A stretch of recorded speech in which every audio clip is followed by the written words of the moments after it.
গুমনি নদী, জৈবনে ভরপুর বর্ষাকাল, খুব সুন্দর প্রাকৃতিক রোমান্টিক পরিবেশ।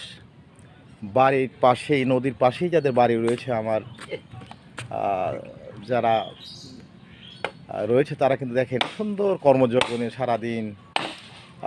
তাহলে এখানে কি করতেছো সারাদিন, এত কাজ?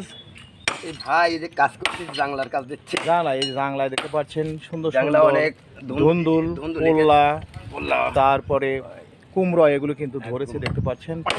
সেগুলিকে একটু মেরামত করার জন্য কিন্তু একটু ব্যস্ত। এইভাবেই গ্রামের মানুষ কিন্তু সারাদিন কর্মব্যস্ততা থাকে। সুন্দর সুন্দর ঘাট, এই ঘাটে নেমেই কিন্তু সবাই দুপুরে কিন্তু এখানে হই হুল্লোড় লেগে কিন্তু গোসল করে দেখতে পাচ্ছেন। এবং সুন্দর এখানে উপজেলা স্বাস্থ্য কমপ্লেক্স, তারপর পাশেই কিন্তু নদী দেখতে পাচ্ছেন, খুব সুন্দর নদী। সব সময় জৈবনে ভরপুর থাকে নদী। নৌকাতে করে মানুষ এখানে কিন্তু অনেক বিড়ম্বনায় পড়তে হয়, অনেক সময় দাঁড়িয়ে থেকেই কিন্তু, যেহেতু খরস্রোতা নদী, পার হতে সময় লেগে যায়। ধন্যবাদ সবাইকে ভিডিওটি দেখার জন্য।